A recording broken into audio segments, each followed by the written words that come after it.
공동주택 거주자들의 영원한 고민, 층간소음. 최근 들어 층간소음으로 벌어진 분쟁이 살인까지 이어지고 있습니다. 건축 규제는 근본적인 문제 해결에 앞서 서로를 위한 배려가 무엇보다 필요한 상황. 이에 따라 서울시와 자치구에서는 다양한 해결책과 예방법을 모색하고 있습니다. 층간소음, 현 상황과 해결 방안에 대해 알아봤습니다.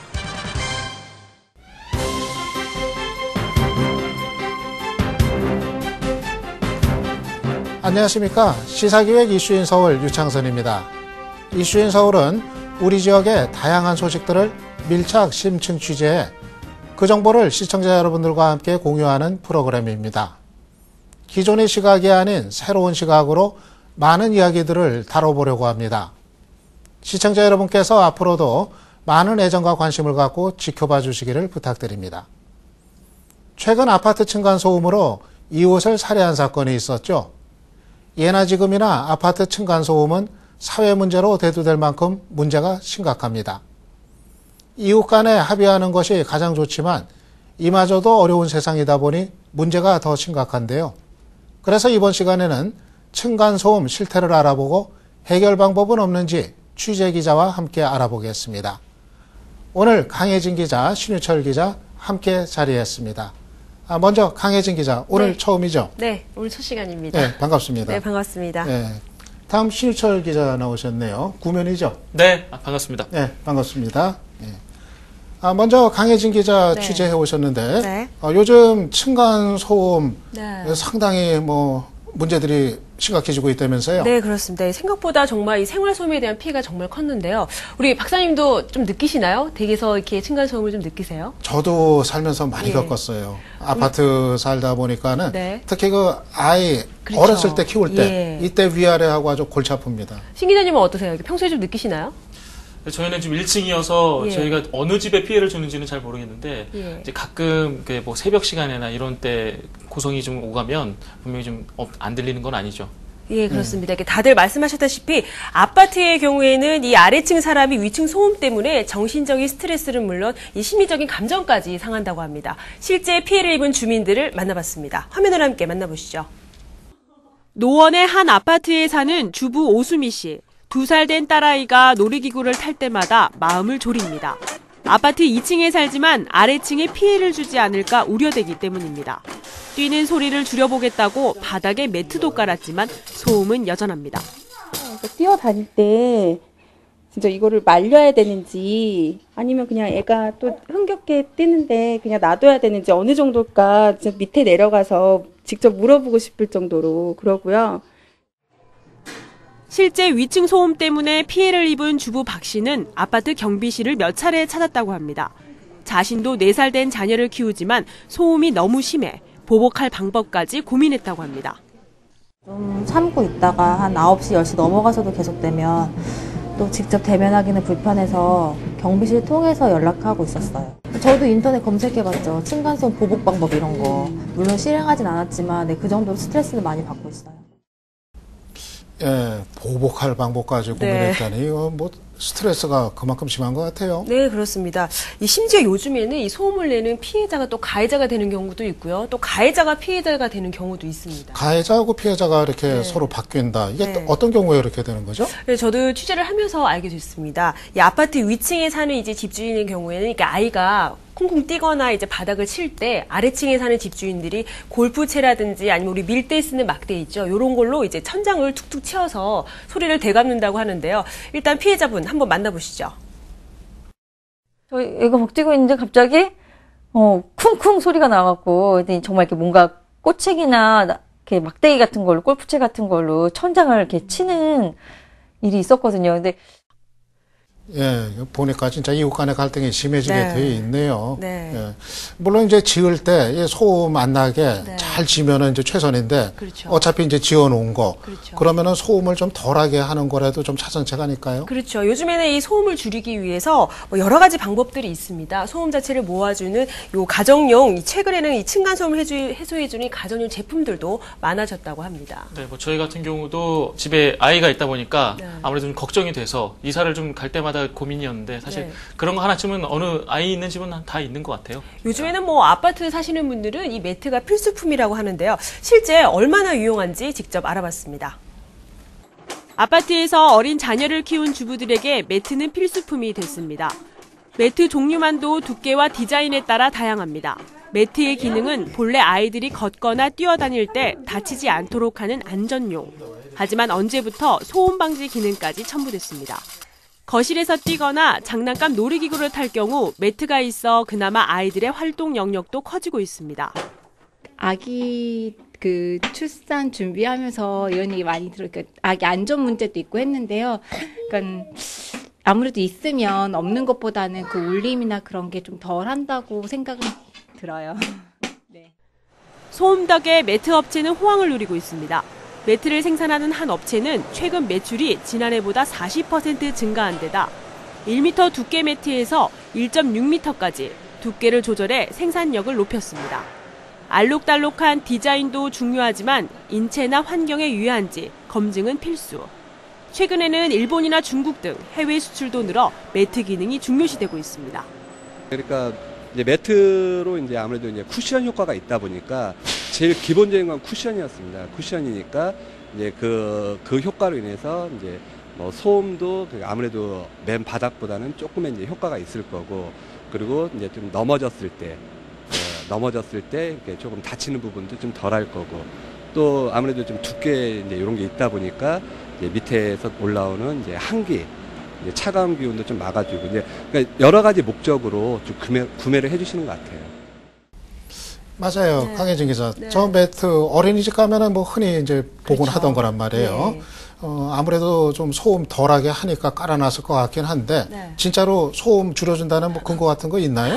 예, 사실 이 부분이 가장 미지수입니다. 이 매트 같은 경우는 대부분 온라인 상에 판매되는 경우가 또 많거든요. 그러다 보니까 대형마트나 인터넷에서 낱개로 구매할 수도 있고 또 이렇게 퍼즐식으로 맞출 수 있기 때문에 개개인이 구매하고 있습니다. 그렇다 보니 또 가격대도요, 몇십만 원에서 몇백만 원대까지 천차만별이라고 합니다. 그러면은 그렇게 이제 돈 들여가지고 그렇죠. 비싼 돈 들여서 사서 네. 깔았는데, 그러면은 정말 소음 줄여주는 건지 뭐 검증된 게 있어요? 사실 이 부분도 이 매트 재질 부분에 또 분류가 다양하기 때문에 이 재질 부분을 안 따져볼 수가 없는데, 이 소음을 어느 정도 모아주고 있는지 한 생산 업체에서만 이 소음을 직접 측정해서 지금 데이터를 연구 중에 있다고 합니다. 예. 그러면은 이 소음 줄여준다는 게 그냥 뭐 말로 해서는 우리가 뭐 그렇죠. 판별이 안 되고, 예. 좀 과학적인 좀 기준 가지고 예. 줄었다 이렇게 얘기를 해줘야 될 것 같은데. 네, 맞습니다. 그래서 저희가 전문가와 함께 직접 한 아파트를 섭외해서 소음의 강도를 측정해봤습니다. 화면으로 함께 만나보시죠. 우선 바닥의 성능이 괜찮은지 사람이 걷거나 뛰는 소리를 대신한 중량 충격음을 실험해봤습니다. 전문 장비로 아파트 거실 바닥을 일정한 간격으로 충격을 줬습니다. 측정 결과 소음은 48데시벨. 주택법상 규정된 50데시벨을 넘지 않아 그나마 바닥 성능은 안전한 축에 속합니다. 보통 아파트들은 다 50데시벨을 만족하고 있습니다. 근데 이제 50데시벨 주택 성능 기준은 만족하고 있는데, 이제 그런 만족하더라도 이 층간소음은 계속 들리고 있는 게 문제인 거죠. 하지만 잦은 생활 소음이 가장 큰 문제입니다. 현장에서 걸어보고 청소기를 돌려보는 등 생활 소음이 얼마나 되나 알아봤습니다. 1분 동안 측정한 결과 최고 45데시벨. 보통 냉장고 모터 소리 수준입니다. 아주 작고 미세한 소리지만 사람의 심리 상태에 따라 신경을 자극할 수 있는 소리입니다. 전문가들에 따르면 1분 동안 사람 귀에 안전하게 들리는 기본 소음 25데시벨보다 10데시벨만 높아도 크게 울릴 수 있습니다. 의학계에서도 이 정도 소리가 파동을 일으키면 스트레스를 유발하는 호르몬이 분비돼 질병으로 이어질 수 있다고 말합니다. 에피네프린이라든지 코티졸 같은 여러 가지 스트레스 호르몬이 나오는데요. 이 층간소음에 대한 어떤 주관적인 느낌으로 스트레스 호르몬이 나오게 되면 인슐린 저항성이 심해지고, 그로 인해서 고령층이 갖고 있는 어떤 만성질환, 당뇨병이라든지 고혈압, 고지혈증 같은 증상이나 상태가 악화될 수 있고. 예, 층간소음 때문에 네. 병들 걸리고 그렇습니다. 이러다 진짜 사람들이 골병 드는다 네. 뭐 걱정까지 이제 드는데, 네. 지금 이 층간소음 문제 해소하려는 노력들이 뭐 여러 곳에서 있기는 있는 거 아니에요? 네, 그렇습니다. 이 지자체에서도 지금 많이 이렇게 움직이고 계시는데요. 박원순 서울시장도 층간소음에 대해 관심을 갖고 정책을 만들고 있습니다. 또 이번 정책은 또 마을 공동체 사업과 맞물리는 부분도 있다고 합니다.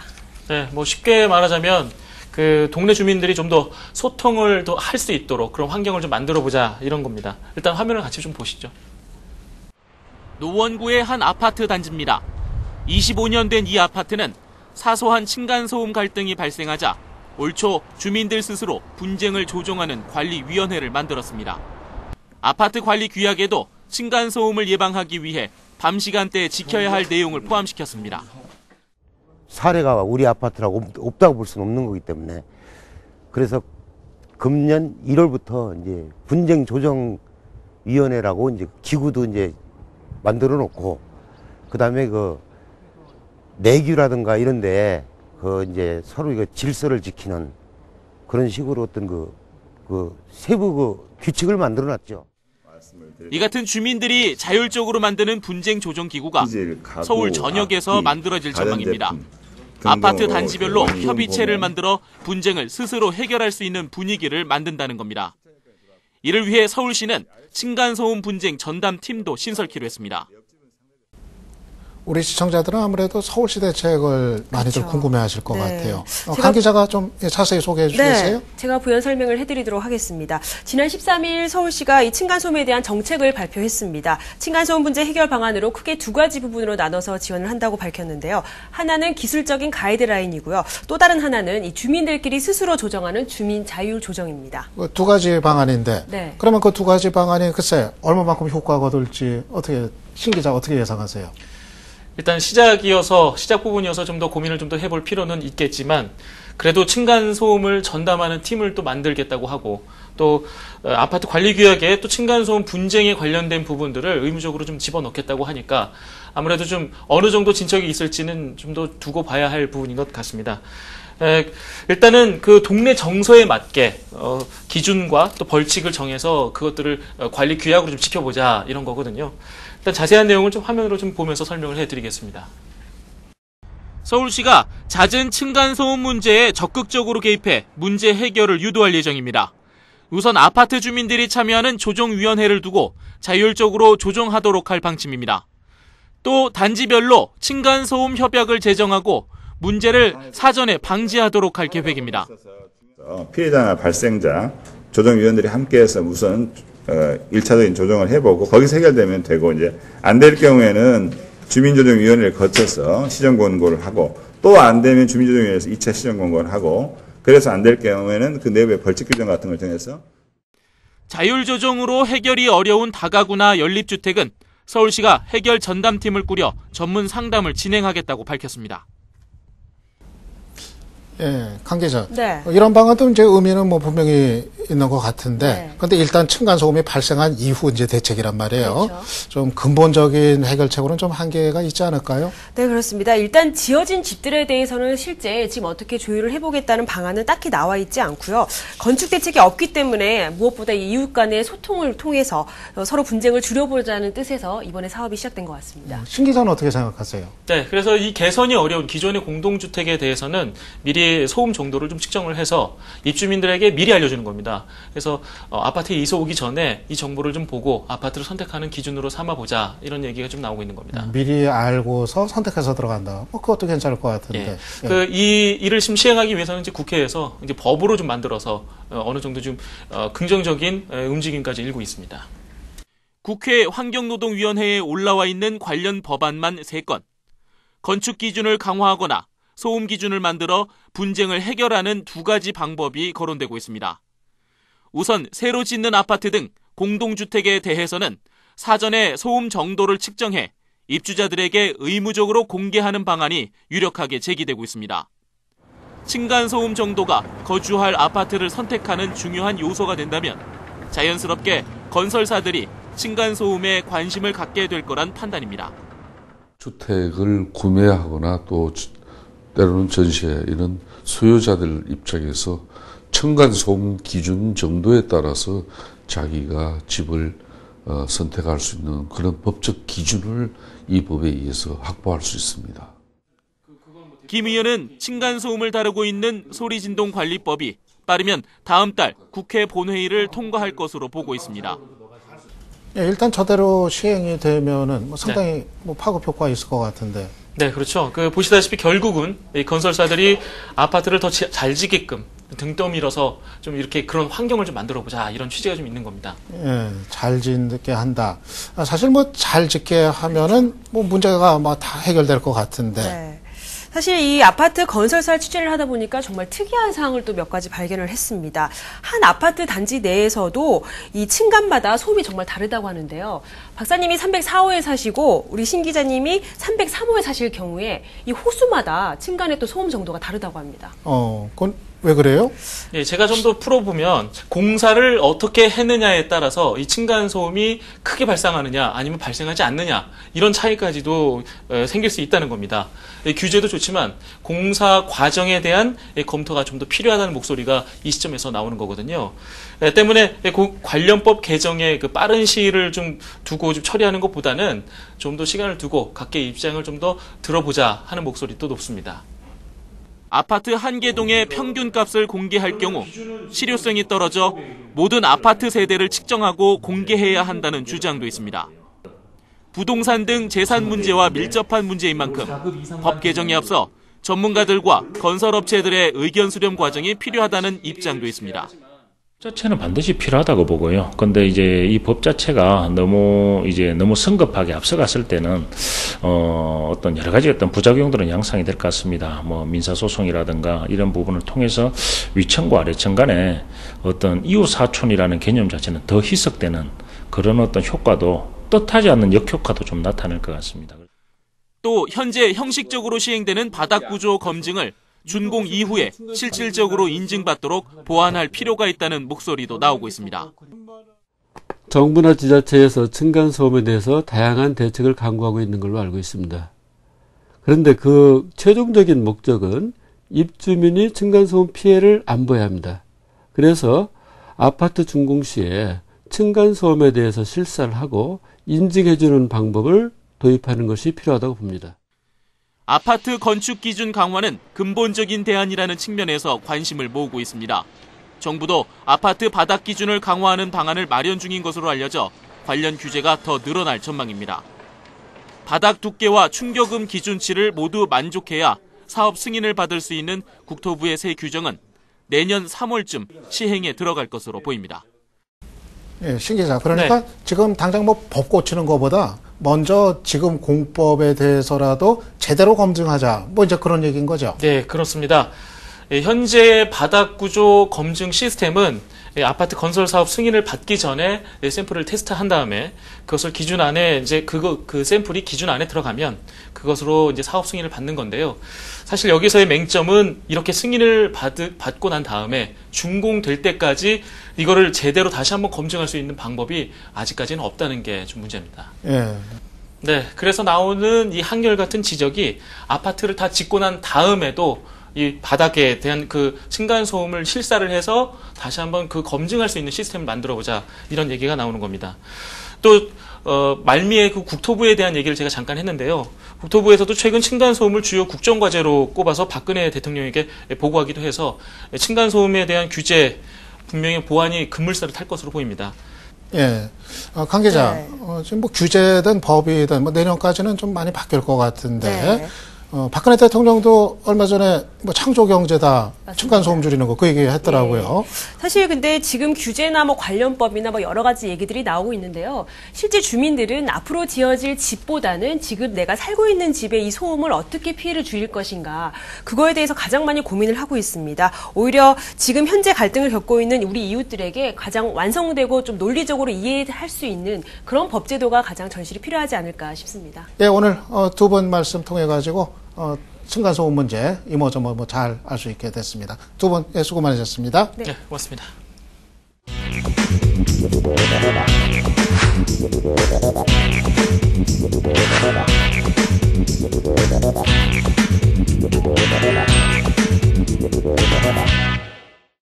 네, 시사기획 이슈인 서울. 이번 시간은 이슈가 되고 있는 뉴스를 중심으로 많은 분들의 의견 들어보는 SNS 톡톡 시간입니다. 저희가 미리 이슈가 되는 뉴스를 SNS에 올려드리면 시청자 여러분들이 의견을 달아주시는 건데요. 이번 주에는 어떤 뉴스에 대한 어떤 의견들 올라와 있는지 소개해드리겠습니다. 오늘 첫 번째 뉴스입니다. 서울시가 대형마트 판매 제한 품목을 발표했는데요. 이를 놓고 시장의 반응이 엇갈리고 있습니다. 전통시장과 골목상권에 도움이 될 것이라는 기대와 함께 생필품을 구매하는 소비자들 사이에서는 불만의 목소리도 적지 않습니다. 그러면 이에 대해 시청자 여러분들 어떤 의견 주셨는지 소개해드리겠습니다. 먼저 대형마트를 도시 내에 이렇게 많이 생기도록 허가해 준 것부터 잘못이다. 도시 외곽으로 옮길 수 없다면 품목을 제한하는 것에 찬성이라는 의견입니다. 소비자는 시장을 볼 때 한꺼번에 보는 편리함 때문에 대형마트를 가는데 품목 제한을 두면 장보기를 2번씩이나 해야 하는 불편이 있습니다. 소비자 입장에서의 불편 호소했습니다. 다음입니다. 재래시장만의 또 다른 서비스를 제공해서 고객을 끌어들여야지 정책적인 힘으로 재래시장으로 가게끔 만드는 것은 이치에 맞지 않습니다 하는 비판적 의견입니다. 그러니까 취지는 좋지만은 여러 가지 부작용 또 불편함 이런 거를 우려하는 목소리도 만만치 않은 것 같은데요. 이 같은 의견들이 많이 나오자 서울시도 당초 방침을 다소 완화한 그러한 입장을 내놓았다고 합니다. 다음 뉴스입니다. 서대문구 신촌의 보행로 확장 공사를 위한 노점 이전 계획을 두고 노점상들이 반발하고 나섰습니다. 구청 측은 노점을 이전 설치할 수 있게 해주겠다고 밝히고 있지만 노점 상인들은 이에 대해 종로와 이대 등 보행권을 이유로 노점이 옮긴 곳은 한결같이 모두 문을 닫았다면서 이전을 반대하고 있습니다. 이에 대해서는 시청자 여러분들 어떤 의견 주셨는지 또 살펴보겠습니다. 먼저 보행로 확장이 노점상의 생존권을 박탈한다는 노점상들의 주장 역시 존중해야 한다고 봅니다. 일자리와 소득을 보장해주지 못하는 정부와 지자체에게도 책임이 있으니까요 하는 의견입니다. 그리고 노점상이라고 하는 분들이 진짜 생계가 위급한 서민인지는 확인이 필요합니다. 공공의 장소에 세금도 안 내면서 장사를 할 권리는 공식적으로는 없는 게 맞겠지요. 이렇게 또 다른 의견입니다. 부평 문화의 거리는 점포상인과 노점과 구청 등이 오랫동안 얘기해서 또 오랜 시간 동안 점차로 노점을 줄여내고 노점이 거리의 미관 통행 등을 방해하지 않도록 협력했다고 합니다 하는 그런 좋은 사례 소개해 주셨습니다. 길가의 노점은 사라져야 하고 이를 한 곳으로 집중할 필요가 있습니다 하는 의견입니다. 예, 언제나 그렇듯이 노점상 문제는 참 항상 찬반이 엇갈리는 그런 문제인데 신촌의 노점상 문제도 역시 그런 모습입니다.